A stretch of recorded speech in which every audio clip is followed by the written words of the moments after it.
Al morir Fernando V en 1516, su heredero era Carlos, su nieto, el hijo de Felipe de Habsburgo, un niño que se había criado en la corte de Flandes, en lo que hoy en día es Bélgica, pero que entonces era parte del Sacro Imperio Romano Germánico, y además de los Países Bajos. El caso es que Carlos, de apenas 16 años, ya gobernaba los Países Bajos y el Ducado de la Borgoña, o sea, lo que sale aquí en celeste, menos obviamente el Archiducado de Austria, que era de su abuelo, el Sacro Emperador Maximiliano. En definitiva, el que era ya gobernador de Países Bajos y Borgoña era heredero de parte materna de toda España y sus posesiones, porque su madre era incapaz de gobernar, y por parte de padre de todo lo que controlaba el Archiducado de Austria, además de hacerse por ello un fuerte pretendiente al Sacro Imperio. Todo esto porque su padre había muerto hacía ya 10 años. Volviendo a España y a 1516, el cardenal Cisneros quedó como regente mientras Carlos se personaba para reclamar su enorme herencia. Carlos llegó por fin a la península en 1517, desembarcando por culpa de una tormenta en un pueblo asturiano llamado Tazones, junto a un séquito de nobles flamencos y borgoñones. Así, Carlos fue coronado como Carlos I de España en las diversas cortes peninsulares. Muchos españoles consideraron que era un extranjero que no miraría por los intereses de España. Carlos no hablaba bien el castellano y venía con sus consejeros del Sacro Imperio, a los cuales empezó a dar títulos. Los nobles españoles se veían desplazados y empezaron a enemistarse con Carlos rápidamente. Para más malestar, Carlos se empezó a recaudar muchísimos impuestos para poder ser emperador del Sacro Imperio Romano Germánico.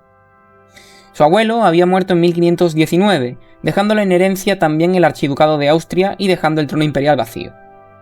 La herencia del Sacro Imperio era electiva, eligiendo los principales nobles del imperio, los príncipes electores. Y como en buena democracia, había que regar de dinero los bolsillos ajenos para que así te favoreciesen, además de hacer regalos y promesas. En fin, Carlos necesitaba dinero para esta empresa. Todo esto fue muy mal visto por los nobles peninsulares, pero a pesar de todo ello y por la, al parecer, buena capacidad de convencimiento del rey, las cortes acabaron pagando. Por cierto, dicho sea que las enormes conquistas llevadas a cabo en el reinado de este emperador en América las voy a dejar para lo último, para poder distinguirlo bien de lo que es el resto del reinado, que es bastante distinto. Bueno, tras ello, Carlos fue al Sacro Imperio, donde fue elegido Sacro Emperador en el mismo año, 1519. Ahora Carlos I y V del Sacro Imperio era el hombre más poderoso del mundo, con sus apenas 19 años. Sin embargo, no es que tuviera muy contentos a sus súbditos ibéricos, por lo que en 1520 estalló la revuelta de los comuneros, en la que varios nobles castellanos querían que el rey se adaptara a las leyes castellanas y contara más con ellos. Para esto buscaron el apoyo de la aún nominalmente reina de España, Juana I, que como ya mencioné, estaba recluida en Tordesillas. La madre de Carlos no quiso implicarse, con lo que el movimiento empezó a perder fuerza. Además, la revuelta se radicalizó, con las ciudades y sus representantes queriendo más poder, por lo que los nobles se retiraron, no queriendo que la incipiente burguesía urbana se hiciera fuerte. Así, en 1522, la revuelta de los comuneros fue aplastada. Sin embargo, también los nobles y las ciudades aragonesas se habían rebelado en 1519 en la revuelta de Germanías, sobre todo en Baleares y en Valencia. El caso fue parecido al castellano, empezando como una revuelta nobiliaria y acabando como una popular. La guerra acabó en 1523 y de estas dos revueltas finalmente la nobleza y la corona salieron más unidas frente al pueblo. A partir de entonces, Carlos se envolvió mucho más en el escenario español, adoptando consejeros españoles, presentándose como un rey español más y poniendo su centro de poder en la península. Sin embargo, el movido reino del rey germánico no hacía más que comenzar. En 1517, el monje alemán Martín Lutero publicó sus 95 tesis criticando a la Iglesia Católica. A partir de este acto de rebeldía, nacería el movimiento cristiano protestante, que tendría muchas sectas y ramas hasta nuestros días. Las características principales de este primer movimiento protestante, el luteranismo, fueron la creencia de que la salvación se daba solo por la fe en Dios y no por las obras, la no creencia en el Papa como único jefe de la Iglesia, el uso de la lengua vulgar en misa, la crítica al celibato y la defensa de la Biblia como única fuente de sabiduría divina, descartando la tradición totalmente. Esto, sumado al invento de la imprenta en 1440 y al descontento general con el poder clerical, hizo que el luteranismo se difundiera mucho. Gran cantidad de príncipes alemanes se adhirieron a la reforma protestante para ganar poder frente a la Iglesia y al emperador, que era católico. En 1521, Carlos V enfrentó a Lutero en la Dieta de Worms, una asamblea a la que el monje fue llamado a retractarse. Lutero no se arrepintió y fue declarado hereje por Carlos, además de haberlo sido ya declarado por el Papa. Carlos I quería mantener a toda costa el catolicismo en todo su territorio, además de por ser su propia religión, porque era una herramienta unificadora muy importante. Su enorme estado ya era lo suficientemente diverso como para sumarle también diversidad religiosa. En el mismo año, en 1521, el rey Enrique II de la Baja Navarra quiso recuperar todo su reino, cosa que intentó con los franceses. Sin embargo, y ante una inicial victoria franco-navarra, los castellanos vencieron en la batalla de Noain de 1521 para vencer definitivamente en la guerra en 1524, defendiendo la Navarra peninsular. Por si fuera poco, en 1521 empezó otra guerra italiana más, continuando lo sucedido en la de la Liga de Cambrai. Esta vez el Imperio Español atacó Milán, que estaba aún en manos del rey Francisco I de Francia. El Papa apoyó a Carlos y en 1522 vencieron en la batalla de Bicocca, expulsando de Milán a los franceses, que sin embargo volvieron a la carga, siendo finalmente derrotados en la batalla de Pavía, en 1525. En la batalla los españoles atraparon al rey Francisco, que fue llevado como prisionero a Iberia. Finalmente, en 1526 se firmó el Tratado de Madrid, acabando la guerra con Francia y renunciando a Italia, este país, y Francisco dejando a sus hijos como garantía en España. Sin embargo, en cuanto quedó libre, Francisco I ignoró el acuerdo, empezando en el mismo 1526 la Guerra de la Liga de Cognac. En la guerra se aliaron el Papado, Francia, Venecia, Florencia y otros estados italianos contra el imperio de Carlos, considerando que era demasiado poderoso y queriendo minar su influencia. En esta guerra sucedió el saqueo de Roma en 1527, en el cual el mal pagado ejército imperial atacó Roma, saqueando palacios y templos, robando y destruyendo símbolos católicos. Esto sucedió porque muchos de estos soldados, en gran parte mercenarios, eran luteranos, lo que provocó que no les importara, o más bien quisieran, destruir todo lo relacionado al papado romano. Evidentemente, Carlos no ordenó nada de esto, pero quedó vinculado a él por ser su ejército. Ahora, el emperador que se presentaba como defensor del catolicismo había arrasado Roma. Sin embargo, logró que el Papa les retirara la excomunión, continuando la guerra. Obtuvo España una gran victoria en la batalla del Landriano en 1529, tras la cual Francia se hubo de rendir en el mismo año.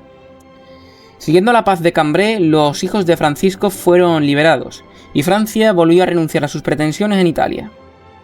Tras la guerra, el Papa Clemente VII y Carlos hicieron las paces, siendo el emperador coronado por el Papa en 1530.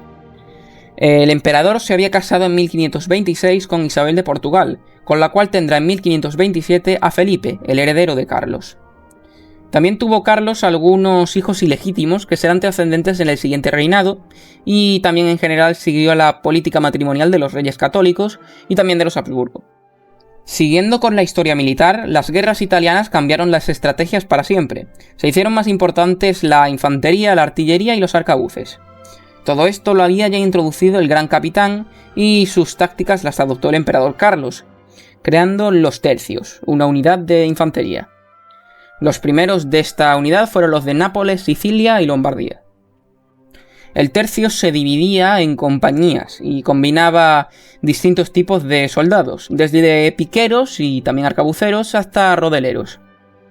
El tercio era una unidad muy disciplinada y entrenada que tuvo mucho protagonismo durante todo el siglo XVI y parte del XVII, como ya veremos.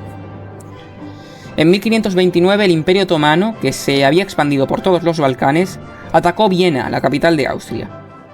Los cristianos defendieron la plaza efectivamente, pero que los musulmanes hubiesen llegado tan lejos causó conmoción en toda Europa.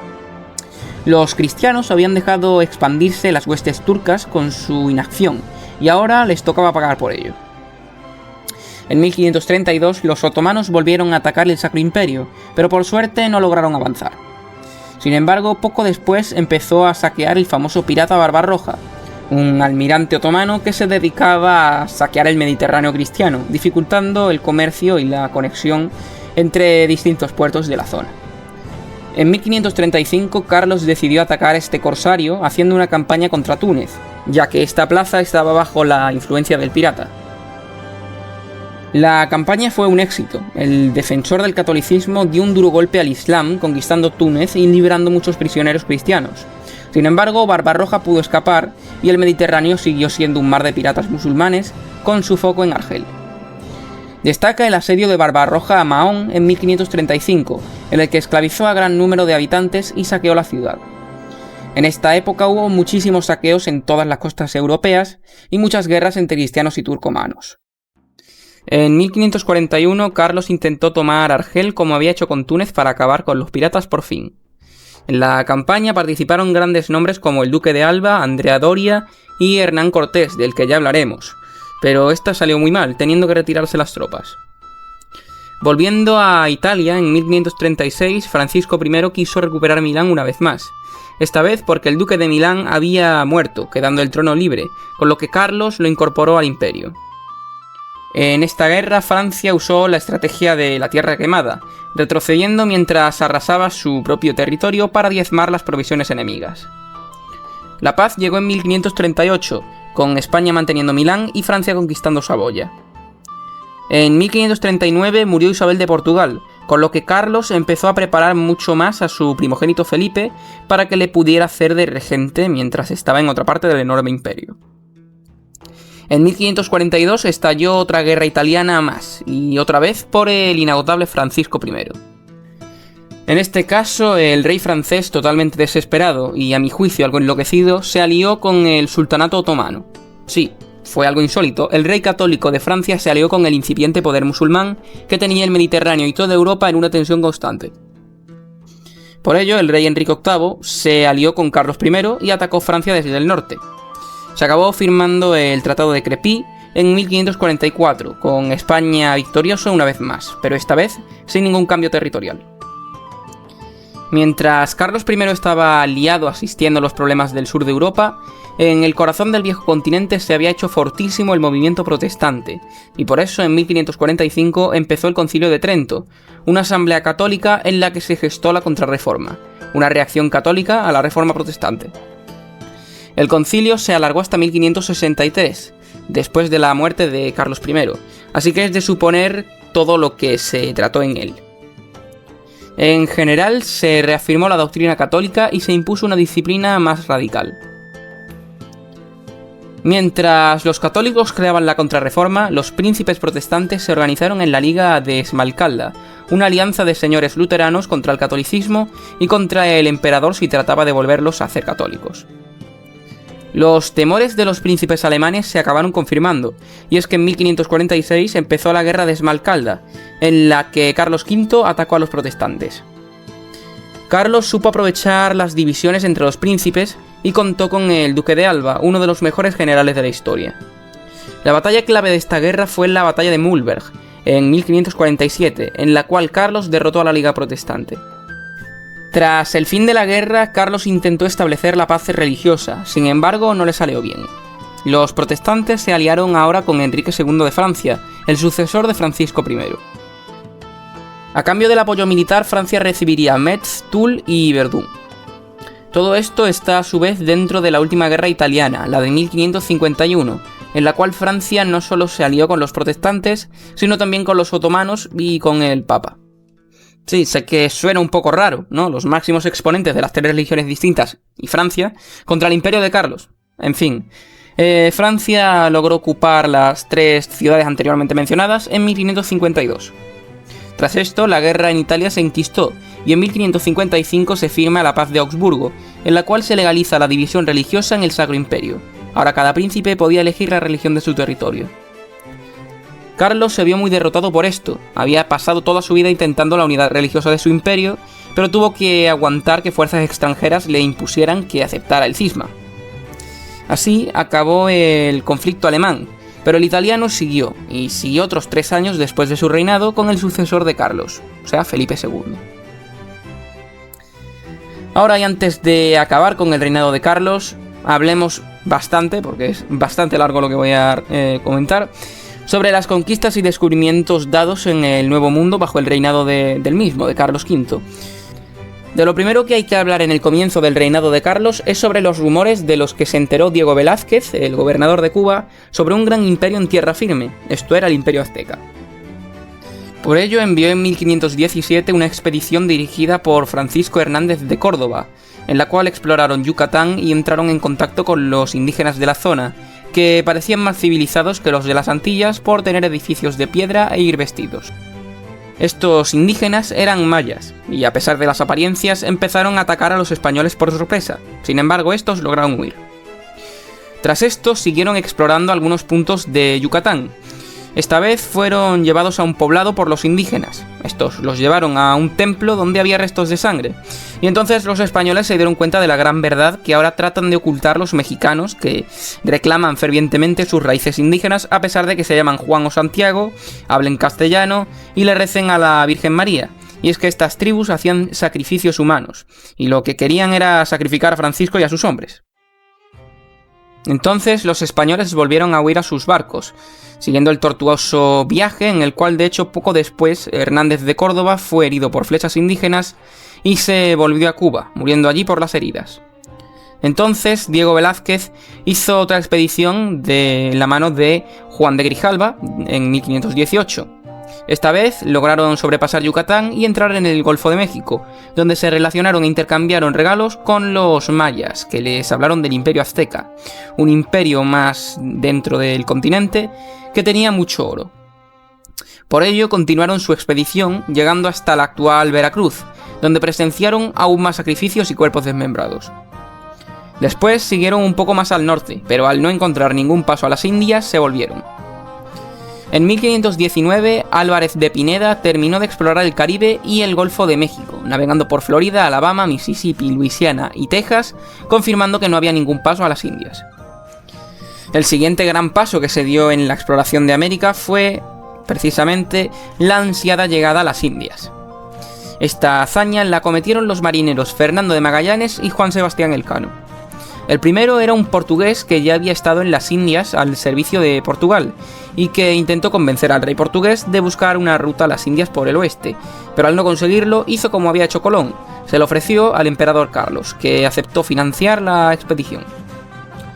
En las capitulaciones de Valladolid de 1518 se acordó que Magallanes gobernaría todas las tierras que descubriera y que un quinto de lo que consiguiera iría a la corona española, el quinto real. Así, el viaje comenzó en 1519, en el puerto de Sevilla, con 4 naos y una carabela.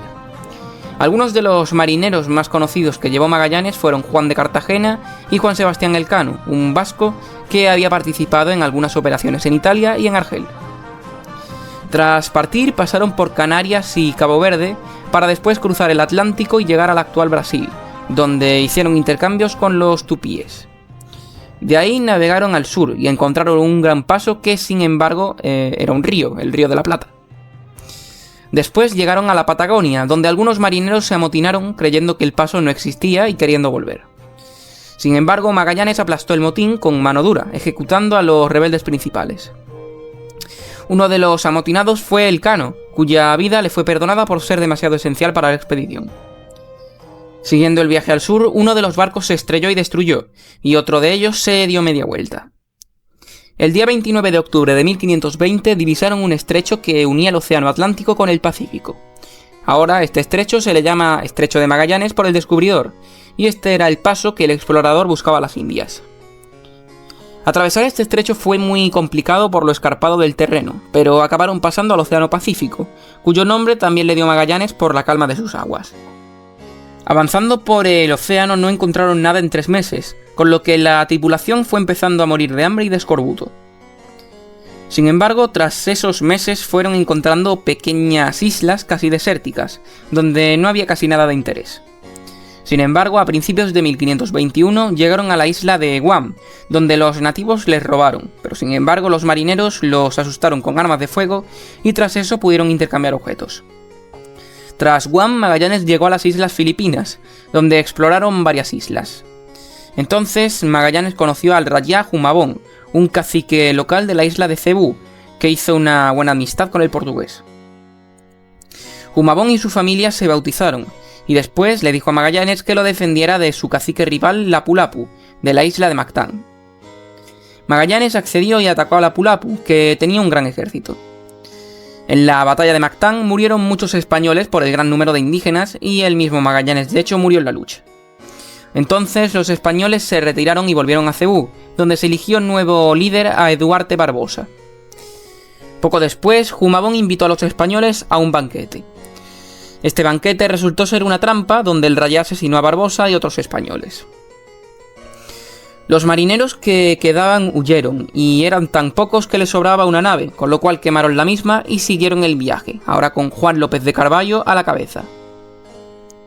Sin embargo, este no duró mucho, y lo sustituyó al final Gonzalo Gómez de Espinosa. Llegaron después a Brunei, la capital de un gran sultanato homónimo. Y sí, sultanato, ya que eran musulmanes. Aquí los marinos compraron por fin especias, lana y otros artículos de lujo procedentes de estas islas.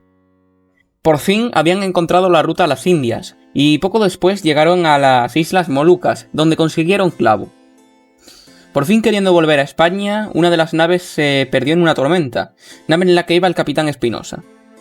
Quedó entonces solo la nao Victoria, en la que iba Juan Sebastián Elcano como capitán, que quedó como única cabeza de la expedición.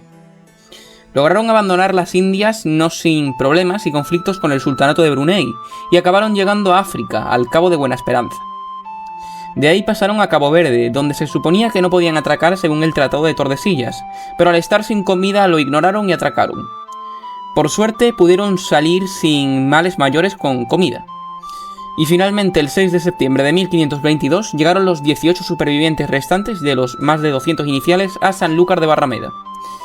Esta enorme expedición fue la primera vuelta al mundo o primera circunnavegación, también llamada primera globalización.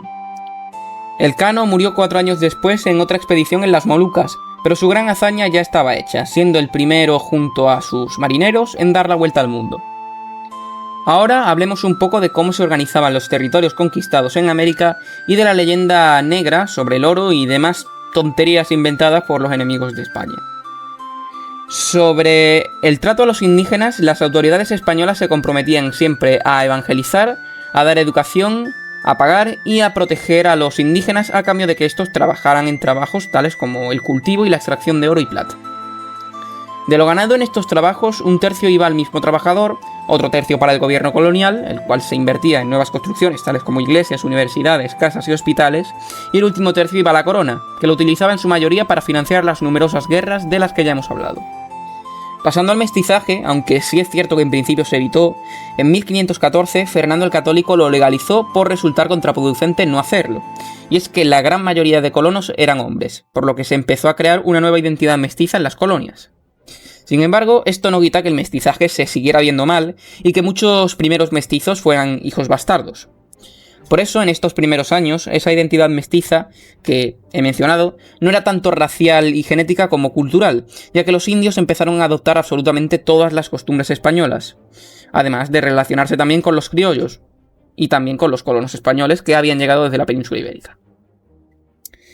En cuanto a la esclavitud, estaba totalmente prohibida por motivos ya mencionados en anteriores vídeos, pero el trabajo era vital, con lo que, aunque remunerado y con derechos, era obligatorio. En cuanto a la actitud de los nativos, había de todo. Algunos se negaron y siguieron en los bosques, y otros quedaron fascinados por la civilización hispana. Muchos de estos últimos, además, eran esclavos, sí, pero antes de la conquista, con lo que vieron a los españoles como sus libertadores. Ya en 1512 se habían aprobado las leyes de Burgos, por las cuales se recogían una serie de derechos de los indios, entre ellas las de que son hombres libres. Después entra el factor ya hablado de la muerte de los indígenas por enfermedades. De nuevo, los indigenistas, peleados con su propia historia, te dirán que es porque los españoles eran muy guarros o alguna pachocha por el estilo, pero la verdad es que este fenómeno demográfico se dio porque las poblaciones americanas llevaban milenios aisladas, y por lo tanto no tenían anticuerpos para enfermedades como la viruela o el sarampión que sí tenían los europeos. El caso es que la brutal reducción de indígenas hizo que hiciera falta mano de obra para levantar las nuevas ciudades. Por eso los españoles empezaron a tomar parte en un negocio del que hasta ahora se habían permanecido apartados, el comercio de esclavos africanos. En cuanto a esto último, sí, también voy a volver a defender a mi país, porque para eso es mío. Y es que los mismos estados africanos vendían su población como esclavos. Y es que aunque muchos africanistas en este caso nos quieran tachar a los europeos de elitistas o algo parecido y de que nos queremos adueñar de todas sus riquezas y hacerlos esclavos, pues ya se ve que los mismos reyes africanos, los mismos nobles africanos, eran los males elitistas que vendían a su propia población a reinos extranjeros. Y sí es verdad que después con los ingleses se cometerían muchas atrocidades, y bueno, con los ingleses, con los franceses y con los belgas sobre todo, pero esto pues era algo de lo más común. De hecho, en cuanto a cargar contra la esclavitud como si fuésemos aquí Nelson Mandela, obviamente hablando con ventaja de 500 años, pues es una cosa totalmente absurda, porque estamos hablando del siglo XVI, quiero decir, había esclavitud en todo el mundo, no solamente en Europa, aunque obviamente son, al tener la mayor tecnología y la mayor civilización en la época, pues eran los que más esclavos importaban, pero no significa que fuesen los únicos que tenían esclavos. De hecho, los mismos indios tenían esclavos en América, obviamente los africanos, también los asiáticos, en fin, todo el mundo tenía a sus siervos. En fin, que me enrollo. En cuanto a las condiciones de los esclavos negros, pues no dejaba de ser ilegal maltratarlos, pero evidentemente no dejaban de ser esclavos, con lo que las condiciones, sobre todo los primeros años, no fueron muy buenas. Sin embargo, con el tiempo esto fue cambiando y los esclavos fueron ganando derechos. Se facilitó mucho la compra de la libertad y muchos de estos libertos acabaron siendo soldados. Y hablando de esto, aunque me salgo un poco del contexto del reinado de Carlos I, en los siglos venideros muchos esclavos huirían de las colonias inglesas para enrolarse en los ejércitos coloniales españoles. Por lo tanto, es bastante evidente que las condiciones eran mucho mejores en España que en el resto del mundo en los siglos venideros. Y aparte, bueno, en unas cuantas décadas pasamos de tener esclavos trabajando para construir una ciudad en Cuba, por ejemplo, o en la Española, a tenerlos luchando por conquistar el imperio inca. Por lo tanto, yo creo que la mejora social no está nada mal. En cuanto al trato a los indígenas, destaca el dominico Bartolomé de las Casas, que dedicó su vida a supervisar a los encomenderos para que le dieran un trato digno a los indígenas. En 1542, el emperador Carlos promulgó las leyes nuevas, una revisión de las leyes de Burgos en las cuales se dio más derechos a los nativos. En 1550 se dio la controversia de Valladolid, en la que el emperador hizo una junta para parlamentar sobre qué postura tomar con respecto a los indígenas y si lo estaban haciendo bien o no. En esta reunión triunfaron las ideas de Bartolomé de las Casas, con lo que en el trato a los indígenas de territorios colonizados, España seguiría siendo el número uno mucho tiempo. En fin, y todo para que 500 años después venga una mujer que se supone que es mexicana y diga que tenemos que pedir perdón los españoles y toda España por la civilización de América. A juzgar por su apellido, creo que le duele 1492, pero no el 12 de octubre, sino el 31 de marzo. Bueno, podría seguir con las invenciones de ingleses y holandeses protestantes, que por cierto fueron los inventores de la leyenda negra, a pesar de ser estos primeros, concretamente los más crueles de todos los colonizadores del mundo. Por algo no hay indios en Estados Unidos, mientras que en Perú o Bolivia son más indígenas que españoles, pero prefiero dosificarme para siguientes vídeos. Así que dejemos de hablar de política y sigamos con la historia. Ahora toca contar la conquista más conocida y quizá también polémica de toda América. Me refiero a la conquista de México y de Hernán Cortés, su conquistador. Hernán era un hombre extremeño que participó en muchas de las primeras campañas y conquistas en América, entre ellas la conquista de Cuba, llegando al servicio del gobernador Diego Velázquez, del que, bueno, ya hemos hablado bastante antes. El caso es que tras la expedición que había mandado al Golfo de México en 1518, envió a Cortés para apoyar a Grijalva. Sin embargo, lo que hizo Hernán Cortés fue reclutar un ejército que, junto a los tripulantes, se acercaba a unas 1000 personas con unos 10 barcos. Muchos de estos soldados eran veteranos de las guerras de Italia, con lo cual no eran precisamente unos inútiles. Cuando Velázquez se enteró de que Cortés quería emprender una conquista sin autorización, intentó detenerlo, pero no lo consiguió. Hernán Cortés fue navegando por Yucatán, donde se relacionaron con algunos grupos mayas, una civilización muy ancestral y de las más avanzadas y ricas de la historia de América. Sin embargo, cuando llegó a España, estos mayas estaban separados y habían dejado atrás sus años de gloria, abandonando la mayoría de grandes ciudades. Después la expedición llegó hasta la ciudad de Potonchán, donde los indígenas les recibieron a flechazos.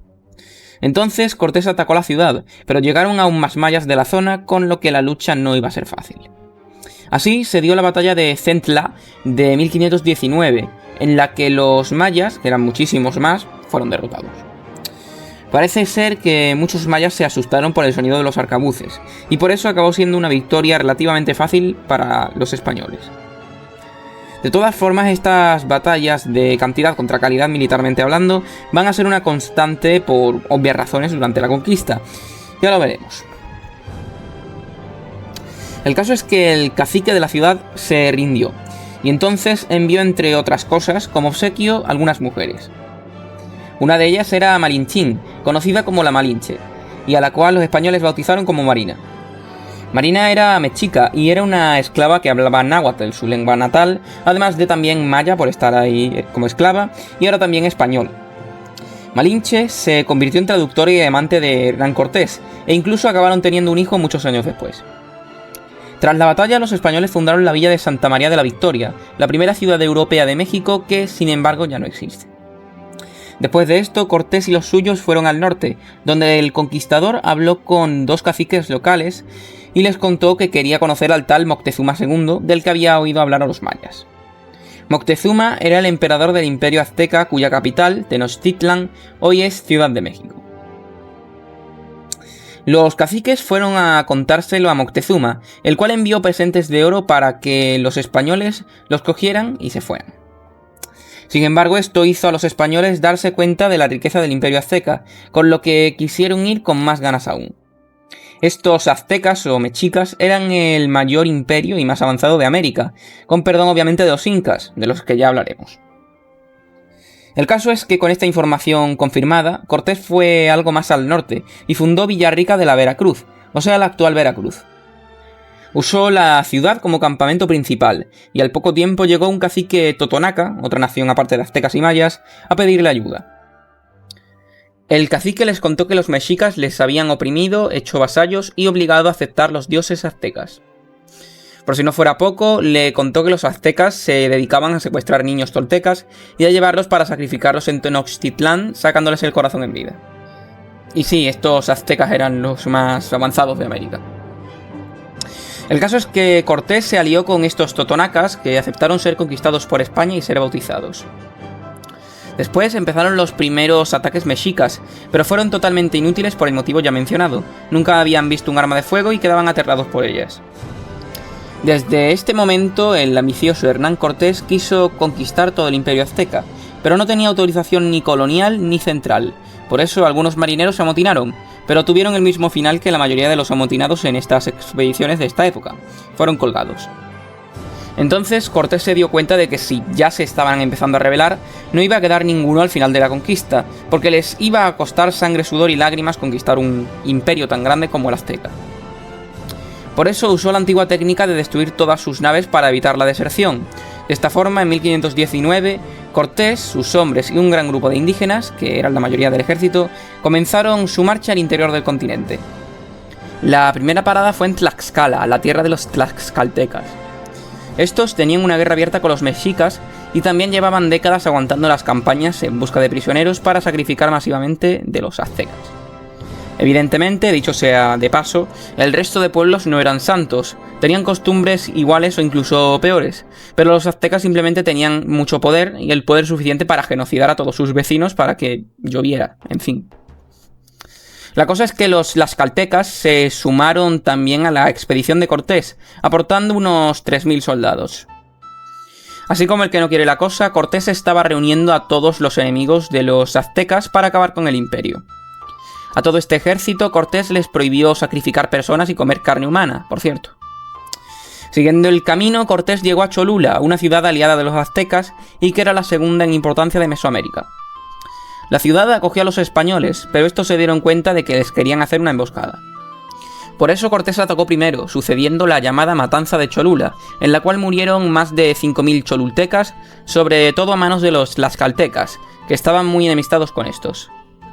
Finalmente, Cortés pactó con los líderes de Cholula, que le dieron más soldados para su ejército. Tras esto, avanzaron hacia el centro del continente, llegando por fin a la gran ciudad de Tenochtitlán, en el lago Texcoco, una ciudad de unos 120.000 habitantes construida sobre el lago. Entonces Cortés se entrevistó con Moctezuma II, que les recibió bastante bien. Moctezuma les enseñó la ciudad y sus tesoros, pero la cosa dejó de ser tan bonita cuando le enseñaron el templo de Huitzilopochtli-Tlaloc, un edificio que era muy grande y muy majestuoso, pero que habiendo oído todo lo anterior ya sabéis para qué servía y lo que había en él. Por si os queda alguna duda, pues el templo estaba lleno de sangre, órganos, tripas, piel, etc. Os podéis imaginar las caras de los españoles al ver semejante sangría pútrida y también os podéis imaginar los vómitos de más de uno. En fin. Esto no quedó así, y es que Cortés le reclamó a Moctezuma su salvajismo. El azteca se ofendió mucho y los españoles tenían ahora una sensación de miedo constante. Peor fue el sentimiento de los españoles cuando vieron los tzompantli, unas literalmente hileras de cráneos de sacrificados en unas estructuras. En cuanto al motivo de tantísima sangre era que saliera el sol. O eso es lo que pensaban ellos, porque después dejó de haber tantísimo sacrificio sin ningún sentido y pues el sol siguió saliendo, evidentemente. En cuanto a tanta hospitalidad de repente con los españoles, se debe a que los mexicas pensaban que eran dioses inmortales, así que pensaban que era mejor no atacarlos.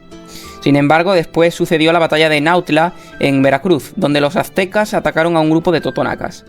En la batalla murieron algunos españoles, con lo cual los aztecas se dieron cuenta de que no eran dioses. Por eso los aztecas de Tenochtitlán empezaron a ser más distantes con los españoles y los españoles con los aztecas por las muertes de los españoles.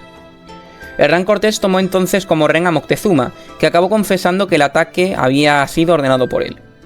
Fue en ese momento cuando el gobernador Velázquez mandó una flota para detener a Cortés.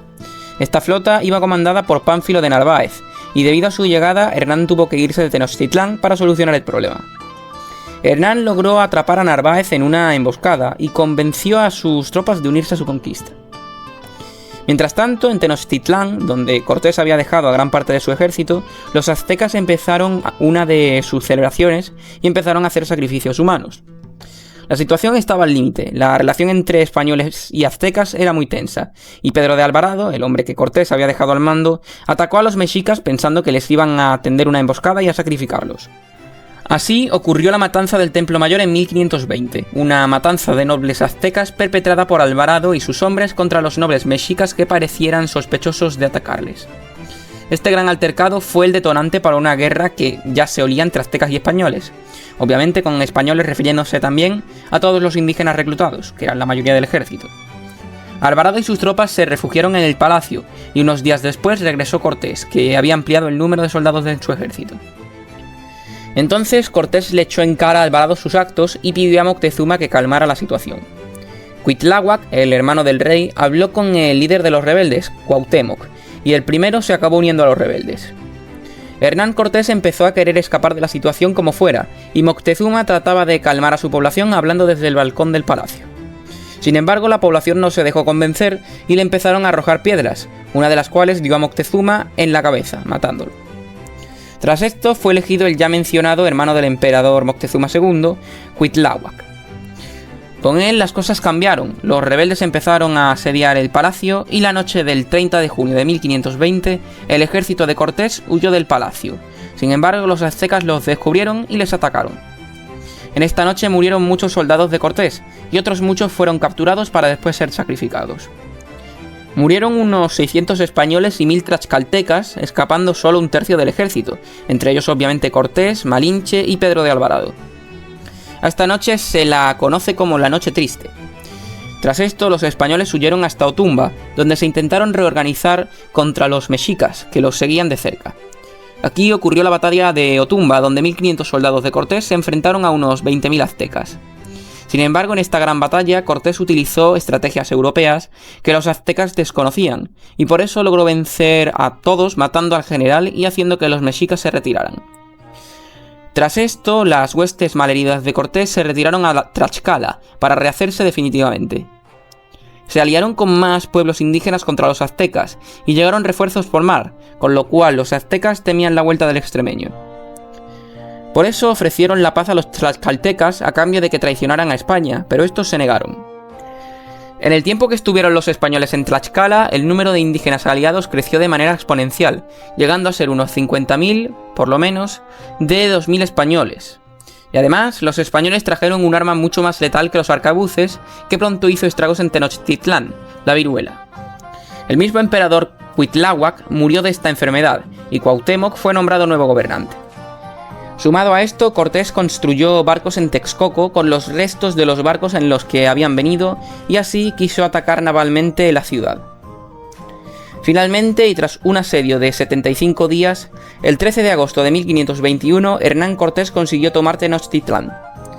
En cuanto a la situación de los vencidos, fueron en gran medida masacrados, sí, pero por los indígenas que Cortés llevaba en su ejército, los cuales odiaban a los mexicas totalmente, mientras que los españoles solo querían conquistar el imperio, no matar a su población. De hecho, Cortés intentó poner orden, pero los indígenas no lo escucharon y lo que hicieron fue llevarse los cadáveres de sus enemigos, meterlos en sus aldeas y ciudades y comérselos. En cuanto a Cuauhtémoc, fue atrapado intentando huir con su familia y Cortés lo torturó quemándole los pies con aceite hirviendo para que dijera dónde estaba el oro que habían perdido en la noche triste, pero el oro no apareció, o según otras fuentes se lo quedaron las tropas de Cortés. Sin embargo, Hernán no mató al emperador, esto a cambio de que se sometiera, así se ganó a los mexicas que quedaban para restaurar Tenochtitlán. Cortés también protegió a los nobles aztecas, quedando muchos de ellos integrados incluso en la nobleza peninsular con el tiempo. La guerra contra el imperio azteca había acabado y ahora quedaba establecer ahí un nuevo virreinato. En cuanto a Tenochtitlán, fue renombrada como Ciudad de México por los mexicas, nombre que sigue conservando. Y al territorio mesoamericano se le llamó Nueva España. Para reconstruir Ciudad de México se destruyeron los templos aztecas y con esa piedra se hicieron los primeros edificios de la colonia. En cuanto a Cortés, fue nombrado gobernador de Nueva España por Carlos I en 1522 y al poco tiempo llegaron clérigos para evangelizar Nueva España.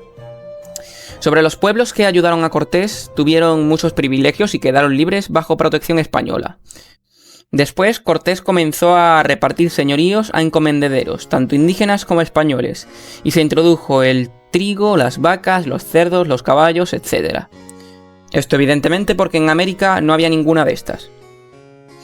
También se empezaron a hacer las primeras universidades, y en 1547 un franciscano, Andrés de Olmos, hizo la primera gramática náhuatl.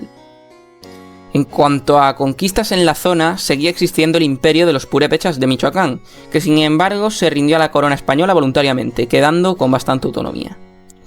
En cuanto al sur, fueron conquistas más rápidas y fáciles que acabaron en apenas un año, como por ejemplo la de Tututepec en 1522 por Pedro de Alvarado. Poco a poco España fue conquistando toda Nueva España, en muchas guerras que por tiempo y por su intrascendencia me voy a ahorrar, pero que si algún día hago la historia de México, pues las comentaré.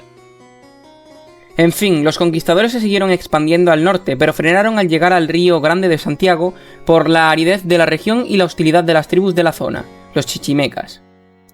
Inicialmente se formó Nueva España como gobernanza dentro del Virreinato de Indias, pero después esto cambiará. En 1523, Cortés envía a Pedro de Alvarado y a un regimiento de indígenas a conquistar lo que hoy es Guatemala, donde vivían los pueblos mayas más poderosos de la época. Esto se logró siguiendo más o menos la estrategia tomada con los aztecas, siendo Alvarado nombrado gobernante de Guatemala en 1527. En 1522, el gobernador de Castilla de Oro, o sea, Panamá, Pedro Arias Dávila, envió a Gil González Dávila a explorar Centroamérica, una zona que también fue conquistada en un par de años, no sin algunas rivalidades entre gobernadores. Luego también se empezó a conquistar Yucatán, zona que tardaría hasta 1569 en ser incorporada por lo difícil del terreno. Siguiendo con conquistas y exploraciones, en 1527 Carlos I nombró a Pánfilo de Narváez, el conquistador que había ido a capturar a Cortés, gobernador de la Florida si la conquistaba, claro. Por eso comenzó su expedición a la Florida desde Sanlúcar con su segundo al mando siendo Álvar Núñez Cabeza de Vaca. Para 1528 llegaron a la bahía de Tampa, donde conocieron a los nativos locales que les contaron que encontrarían oro más al norte. La mayoría de los expedicionarios siguieron el viaje a pie y casi murieron de hambre, teniendo que robar en una aldea. Siguiendo al norte se encontraron con los indios apalaches, con los cuales tuvieron varios conflictos. Finalmente los supervivientes tuvieron que retirarse a Nueva España con canoas improvisadas, camino a donde murió Narváez en una tormenta en la cual toda la tripulación restante acabó encallada en Texas y después esclavizada por los indios. Cabeza de Vaca estuvo esclavo 6 años y contó posteriormente que lo maltrataban a diario hasta que, por su conocimiento de medicina, salvó la vida al hijo de un cacique, hito por el que lo liberaron. Después, Cabeza de Vaca trabajó como mercader entre las tribus de la zona, esto hasta que se reencontró con algunos de sus compañeros, junto a los cuales andó por las zonas de las grandes llanuras, conociendo a los comanches y viendo búfalos por primera vez para un hombre europeo. Con el tiempo se hicieron famosos y muchas tribus acudían a ellos para que los curasen. Finalmente, Cabeza de Vaca y sus compañeros llegaron en 1536 a Nueva España, regresando tras casi una década. Sobre lo que hizo Cortés, envió un par de expediciones más en 1532 y 1533 a la costa pacífica de México. Sin embargo, ambos viajes fueron un fracaso. En 1535 hizo una tercera y llegó a la bahía de Santa Cruz en la Baja California, pero tampoco salió bien por la aridez del lugar y el difícil establecimiento de colonias en la zona. En 1539 patrocinó un último viaje en el cual se exploró la Baja California y se descubrió la desembocadura del río Colorado. En 1535 Nueva España pasó a ser el virreinato, sustituyendo al de las Indias. Así acabamos con la conquista y establecimiento de Nueva España. Pasemos ahora a la otra gran conquista en la América española, Perú, o sea, el Imperio Inca y Francisco Pizarro. Resulta que cuando España llegó a América, en el altiplano andino, se había gestado hacía menos de un siglo un imperio que se había expandido rápidamente por la costa pacífica del norte de Sudamérica. Este imperio se llamaba Inca o incaico, cuya lengua era el quechua y capital Cuzco.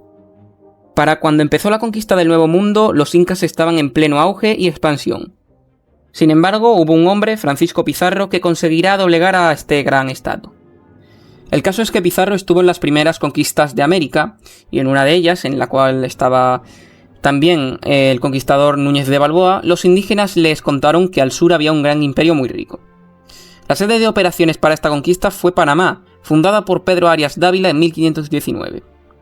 Pizarro dirige allí una encomienda con su amigo Diego de Almagro, y a ellos dos, el religioso Hernando de Luque les propuso hacer una expedición para explorar estas tierras que supuestamente estaban al sur. El gobernador, Pedro Arias Dávila, se lo permitió, y así partieron de Panamá en 1524. Este primer intento fue un desastre, pasaron por lugares en los que no había nada más que selva, y también tuvieron que luchar con nativos, pugna en la cual Pizarro fue herido, y Almagro perdió un ojo. Tras esta primera intentona fallida, hicieron otra expedición en 1526. Esta vez llegaron al sur de la costa colombiana, donde había más riquezas, y después llegaron a Ecuador. Sin embargo, en este punto muchos querían volver porque no habían encontrado nada demasiado valioso. Fue entonces cuando se produjo la Porfía de Atacames, en 1527. Esta fue una discusión entre los dos líderes de la expedición, Almagro y Pizarro. El primero llamaba cobardes e inútiles a los marineros que querían regresar, y el segundo los defendía, recriminando a su amigo su severidad. Tras unos momentos muy tensos se pacificaron las aguas y siguieron con el viaje. Sin embargo, los marineros no se iban a dar por vencidos, y aprovechando que Almagro fue a Panamá por refuerzos, notificaron al nuevo gobernador de Castilla de Oro, Pedro de los Ríos. Los navegantes hicieron llegar al nuevo gobernador todas las calamidades que estaban pasando y su deseo de volver. Pedro envió entonces otra expedición para recogerlos a todos, con lo que los navegantes se alegraron mucho. Sin embargo, Pizarro se dio cuenta de que efectivamente sus navegantes eran unos cobardes y se negó a irse. Con él se quedaron solo 13 y esperaron 5 meses más en la isla de la Gorgona mientras Almagro volvía con esos refuerzos tan esperados. Sin embargo, no llegaba y Pizarro decidió explorar, llegando a Tumbes, la primera ciudad inca que veían. Allí se relacionaron por primera vez con los incaicos. Entonces siguieron al sur hasta el río Santa. Intercambiaron regalos y conocieron la cultura inca para finalmente volver a Panamá. Sin embargo, el gobernador no quería que hicieran otra expedición, y por eso Pizarro viajó hasta la península para pedirle su permiso a Carlos. En 1529 la corona hizo la capitulación de Toledo, un documento en el que se reconoció a Pizarro y se le nombraba gobernador de todas esas tierras llamadas del Perú, que ahora serían Nueva Castilla. Cuando Almagro se enteró de esto se enfureció por ver sus ambiciones frustradas, pero Pizarro logró calmar a todos prometiéndoles riquezas. En 1531 Pizarro empieza el tercer viaje al Perú junto a sus hermanos además del resto de su tripulación. Salieron de Panamá y su primera parada fue en la bahía de San Mateo, a partir de donde siguieron a pie con las penurias ya típicas de los viajes al Perú. Eventualmente llegaron al Golfo de Guayaquil, donde se enteraron de que el Imperio Inca estaba en guerra civil. Había dos pretendientes, Huáscar, el rey oficial, y Atahualpa, el rebelde. Tras la estancia en Guayaquil continuaron los españoles en 1532, empezando a introducirse en una zona menos selvática y más desértica. Por esta zona fundó Pizarro la ciudad de San Miguel de Tangarará, ahora Piura, la primera ciudad española en Perú. Pronto los españoles se enteraron de que Atahualpa estaba en Cajamarca y pensaron que sería buena idea ir para conocer al rey pretendiente. En el mismo año y tras un peligroso viaje por montañas, los españoles llegaron a Cajamarca. La ciudad estaba vacía y cerca había un enorme campamento de Atahualpa con decenas de miles de soldados frente a los solo 200 españoles. Hernando de Soto y Hernando Pizarro fueron los primeros en ponerse en contacto con las autoridades del lugar en la entrevista de Pultumarca, donde acordaron que Atahualpa se reuniría con Pizarro en Cajamarca. Francisco Pizarro había conocido a su paisano y colega, Hernán Cortés, que le contó que para conseguir una rápida conquista tenía que apresar al rey nativo. Por ello, en la plaza de Cajamarca, se le hizo saber a Atahualpa que se tenía que someter a Carlos I y al catolicismo, para después darle una Biblia. El Inca despreció la Biblia, la tiró al suelo y dijo que o se iban los españoles o los mataría a todos. Entonces Pizarro empezó su emboscada, a lo cual los incas huyeron por el ruido de las armas de fuego. Muchos incas murieron aplastados en semejante turba y tras ello Pizarro apresó a Atahualpa. Los españoles consiguieron un gran botín y con respecto a Atahualpa la situación fue parecida a lo que fue con Moctezuma II. Atahualpa, viendo lo que le importaba a los españoles el oro, les dijo que lo cogieran a cambio de su rescate del santuario de Pachacámac, un dios al que Atahualpa odiaba. Hernando Pizarro fue y quemó al ídolo de Pachacámac, ante lo cual los incas lo maldecían y decían que el dios se enfadaría y les enviaría una catástrofe, pero como no pasó nada, muchos se convirtieron al catolicismo. Los españoles fueron poco a poco sometiendo a todos los atahualpistas y después un regimiento fue enviado a la capital, Cuzco, donde consiguieron muchísimo oro y liberaron a Huáscar, el rey legítimo, que estaba apresado por los atahualpistas. Ordenaron que enviaran a Huáscar a Cajamarca, pero por el camino lo secuestraron los atahualpistas y lo tiraron por un acantilado. En 1533 Almagro llegó a Cajamarca con refuerzos.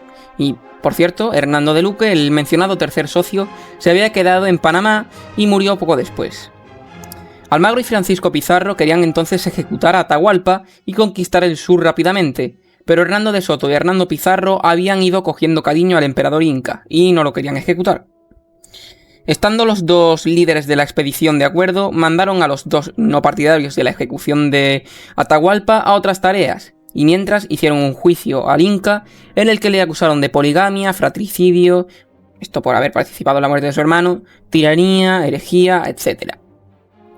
De esta forma fue ejecutado Atahualpa usando el garrote vil en 1533. Tras esto, los españoles nombraron emperador inca a un hermano de Atahualpa, Túpac Hualpa, un títere. Ahora los españoles tenían el norte del imperio incaico y el apoyo de un sector de la nobleza incaica junto al de muchos pueblos oprimidos por los incas. Ahora tenían que tomar Cuzco y derrotar al general Quizquiz, un general que era leal a Atahualpa.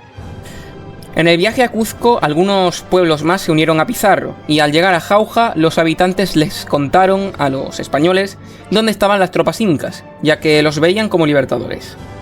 Así sucedió la batalla de Jauja, en la que masacraron al ejército del imperio inca.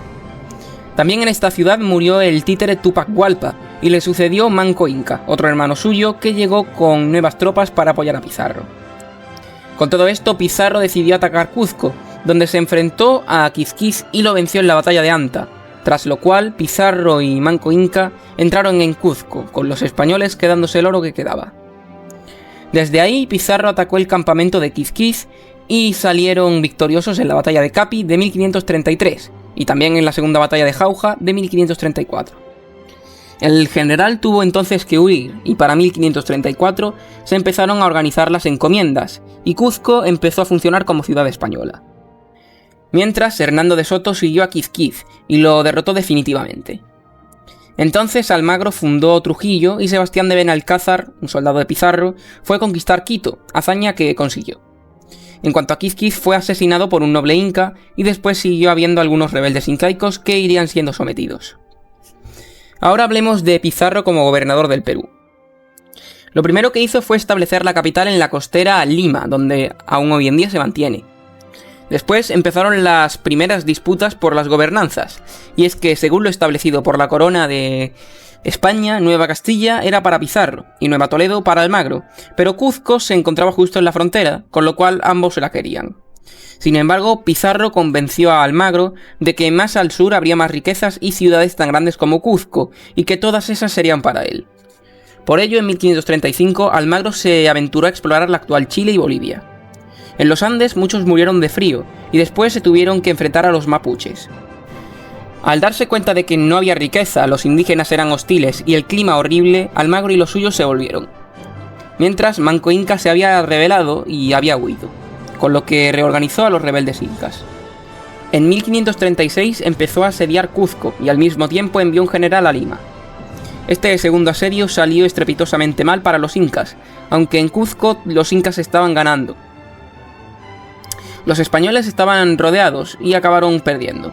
Sin embargo, Almagro volvió en 1537, tomó Cuzco y apresó a Gonzalo y Hernando Pizarro. Por último también nombró a su propio zapa inca, Paullu Inca. Así empezó la guerra civil por la gobernación del Perú. Los almagristas vencieron en la batalla de Abancay en 1537 y al final acordaron que Almagro se podía quedar Cuzco hasta que Carlos I decidiera para quién era. A cambio, los Pizarros salieron de su cautiverio. Hernando estaba muy encolarizado y convenció a Francisco para atacar a Almagro, ocurriendo la batalla de las Salinas en 1538, en la cual Almagro fue derrotado y tuvo que huir. Finalmente Almagro fue capturado en 1538 y ejecutado. Francisco Pizarro, al ver el final de su amigo, ejecutado en la Plaza Mayor de Cuzco, entró en depresión y pagó su rabia con los nobles incas rebeldes.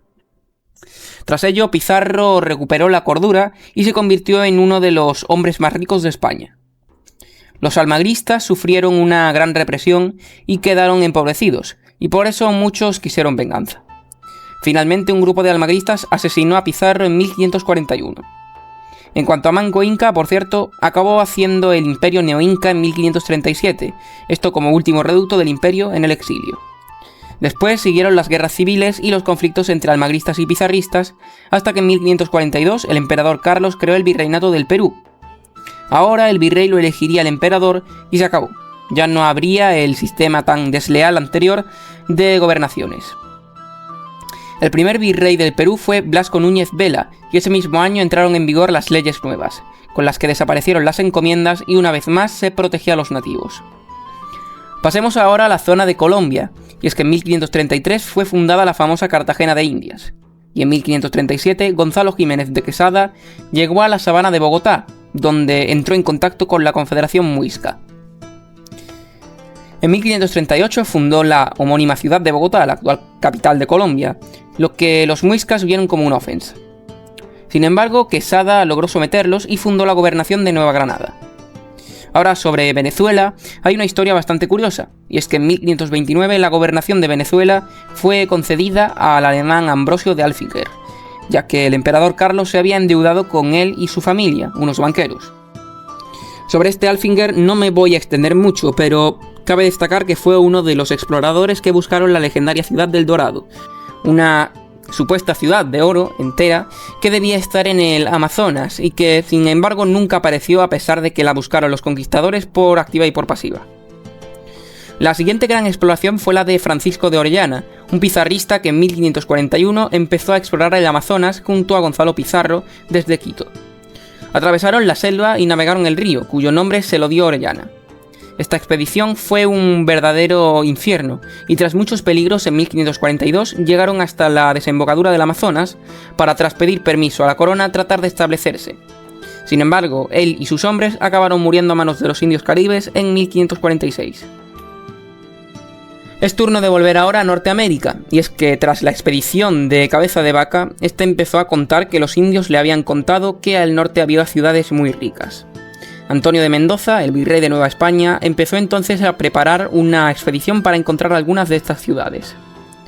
En 1539 empezó esta expedición con el clérigo Marcos de Niza a la cabeza. Llegaron hasta Nuevo México, donde fueron atacados por nativos, y tuvieron que volver los pocos supervivientes.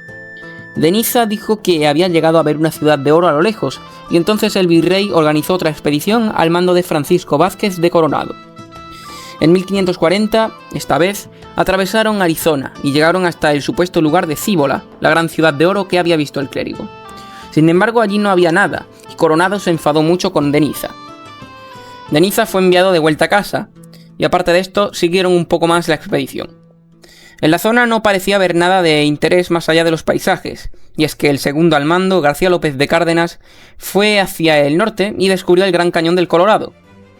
Después siguieron al este, donde a las orillas del Río Grande encontraron un poblado llamado Tihuex, de los nativos Tiwa. Estos Tiwa se negaron a dar víveres a los españoles, que tomaron el pueblo, comenzando así la Guerra de Tihuex, que acabó en derrota Tiwa en 1541. La expedición acabó llegando a Kansas, donde los españoles se encontraron a los wichitas. Sin embargo, no había nada de riquezas, así que se volvieron. Por otro lado, el capitán Juan Rodríguez Cabrillo exploró la costa pacífica de Norteamérica, saliendo en 1542 y fundando San Miguel, ahora San Diego, y Los Ángeles, donde murió en 1543. La expedición siguió hacia el norte tras la muerte del capitán un poco más, y después regresaron. Siguiendo, hablemos de Hernando de Soto, que fue nombrado gobernador de Cuba y que en 1539 partió hacia Florida, tierra desde la que siguió al norte atravesando Georgia, Carolina del Norte y Alabama. Finalmente encontraron una ciudad llamada Atachi, donde los indígenas los llevaron al poblado de Mavila y les tendieron allí una emboscada. Así sucedió el asedio de Mavila, en el cual los españoles vencieron en el 1540 con muchas bajas. Sin embargo, Soto y sus hombres continuaron y llegaron hasta Tennessee. En 1541 llegaron al río Mississippi, río que cruzaron para explorar Arkansas. Finalmente Soto murió enfermo en 1542 y la expedición siguió al mando de Luis de Moscoso, que exploró Luisiana y Texas, para finalmente volver a México navegando el Mississippi. Pasemos ahora al primer intento de exploración y conquista de Argentina y el Cono Sur. Al principio de la conquista se expandió la leyenda de que en el sur del continente había una montaña entera de plata. Buscando esta misma, el veneciano Sebastián Caboto hizo una exploración a las órdenes de Castilla en 1526. Caboto conocía a los antiguos compañeros de Díaz de Solís, que le contaron que habían conseguido mucha riqueza remontándose por un gran río que había al sur, río que se llamó de la Plata por el mito de la montaña. Caboto también navegó el río e hizo el fuerte Sancti Spíritus, en lo que hoy es Rosario. Después navegaron el Paraná hacia el norte, pero por las corrientes no pudieron seguir al norte por el río Paraguay. Por ello siguieron a pie y tuvieron que volverse al fuerte por los ataques indígenas. Una vez allí fueron atacados por un grupo de indígenas que destruyó el fuerte, obligándolos a huir de nuevo a Europa. Lo siguiente notable ocurrido en La Plata fue el viaje de 1536 de 7 barcos de colonos enviados por Carlos. Pedro de Mendoza fue el adelantado de estos colonos que en el mismo año fundó Buenos Aires. Además, en esta expedición también se fundó Corpus Christi sobre el anterior fuerte. Entonces Mendoza mandó explorar la selva septentrional, donde desaparecieron los exploradores enviados. Por ello, Juan de Salazar y Espinoza fue en su búsqueda. Juan navegó el río Paraguay y fundó en 1537 Asunción. Además, logró encontrar a los exploradores. Sin embargo, la cosa se complicó en Buenos Aires, ya que los indígenas atacaban constantemente la ciudad y no la dejaban abastecerse. Por eso fue abandonada en 1541 para ser reconstruida varias décadas después, en 1580. Volvamos ahora a Álvar Núñez Cabeza de Vaca, que en 1541 también estuvo buscando La Plata, explorando la selva del sur de Brasil y descubriendo las cataratas del Iguazú. Cabeza de Vaca fue de hecho nombrado gobernador de La Plata, y al llegar a Asunción prohibió la exploración por la selva. El gobierno de Cabeza de Vaca fue bastante impopular y severo, con lo que en 1544 fue depuesto. Le sucedió Domingo Martínez de Irala, que sí promovió la búsqueda de La Plata, explorando la zona hasta que Carlos V en persona le ordenó parar. En cuanto al mito, en 1545 se encontró el Cerro Rico de Potosí, en Bolivia, una montaña llena de plata, como decía la leyenda. Finalmente la montaña fue reclamada por el Virreinato de Perú, y allí se fundó la Villa Imperial del Potosí, donde se empezó a extraer este recurso. En 1534 tuvo lugar la expedición de Simón de Alcazaba y Sotomayor, que había sido nombrado gobernador de Nueva León, o sea, de la Patagonia. Sin embargo, la expedición fue un fracaso, ya que se dirigieron al sur y no encontraron más que frío y nada de oro ni riqueza, con lo cual sus mismos hombres asesinaron a Simón en 1535. La verdad es que la conquista del extremo más meridional de América fue una cosa complicada. Con la expedición de Alcázar y la de Almagro fallidas, fue empezada a considerarse una región maldita, donde era imposible asentarse. Sin embargo, como ya había pasado en el norte, empezaron a haber rumores de ciudades ricas y de civilizaciones perdidas, y aquí donde entra Pedro de Valdivia, que en 1540 hace una expedición para ver si estos rumores eran ciertos. Valdivia llegó a Chile y cruzó el desierto de Atacama, y llegó también al valle del Copiapó. Como buen conquistador, Pedro era extremeño, y esta zona le recordó a su región, así que la llamó Nueva Extremadura, lo que acabará siendo Chile. Poco a poco, viajando al sur, vieron más vegetación y menos desierto. Viendo que sería una buena ubicación, los españoles fundaron en 1541 Santiago de Nueva Extremadura, o sea, Santiago de Chile. A la muerte de Pizarro, Valdivia se nombró gobernador de Nueva Extremadura para evitar que le quitaran sus descubrimientos, y en el mismo año de 1541 se tuvieron que enfrentar a muchísimos cacicazgos locales mientras fundaban Santiago. Tras estabilizar la región, Valdivia marchó al sur del río Biobío, donde se enfrentó a los mapuches en la Guerra de Arauco, que duró muchísimo de forma intermitente. Tras luchar en esta guerra y ganar algunas contiendas, Valdivia murió en la batalla de Tucapel en 1553. En esta batalla Valdivia fue derrotado y se cuenta que el líder mapuche le sacó el corazón y se lo comió. En fin, para este año la conquista ya había avanzado hasta aquí, y aunque quedan bastantes territorios por tratar, en el reinado de Carlos I se hicieron casi todas las grandes conquistas españolas, así que ya hemos visto gran parte de la civilización de América. Para finalizar con el Nuevo Mundo bajo Carlos I, que ya hemos visto que es un contenido muy denso, hablemos de lo que fue la administración virreinal, el sistema de castas, etc. La máxima autoridad la tenía obviamente el emperador, que en 1524 creó el Consejo de Indias para ayudar a legislar y decidir sobre el Nuevo Mundo. Por otro lado estaba la mencionada en esta serie Casa de Contratación de Sevilla, que regulaba el comercio entre Europa y América. Estas tres instituciones, el rey, el Consejo y la Casa de Contratación, actuaban desde España, mientras que en América operaba el virrey, un delegado del rey en América elegido por él mismo. La mayoría eran castellanos, pero hubo excepciones. Los virreyes manejaban toda la administración directa de su territorio y un quinto de todo lo ganado iba siempre para la corona, normalmente para financiar guerras. En cuanto a los virreinatos, en este reinado había dos, Nueva España y el Perú, siendo el segundo el más rico. Por debajo del virrey estaban los gobernadores, que gobernaban provincias de los virreinatos. A su vez, las gobernanzas estaban subdivididas en alcaldías. En fin, nada que no sepamos los españoles posteriores a 1978. En cuanto a la sociedad, se dividía principalmente en criollos, españoles peninsulares nacidos en América, mestizos, hijos de españoles con nativas, mulatos y negros, aunque había muchas clases más. En cuanto a los colonos, eran normalmente gente pobre o nobles de segunda que buscaban nuevas oportunidades y eran sobre todo extremeños y andaluces, explicando por qué los acentos hispanoamericanos se parecen a los del sur de España. En principio solo llegaban hombres, y por eso empezaron a mezclarse, aunque sobre esto ya hemos tratado.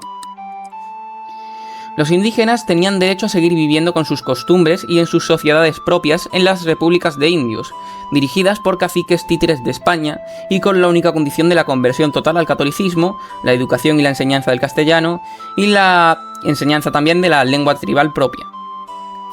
En cuanto a esto de las lenguas, sobra decir que las lenguas indígenas no se prohibieron, sino que se promovieron con la creación de gramáticas.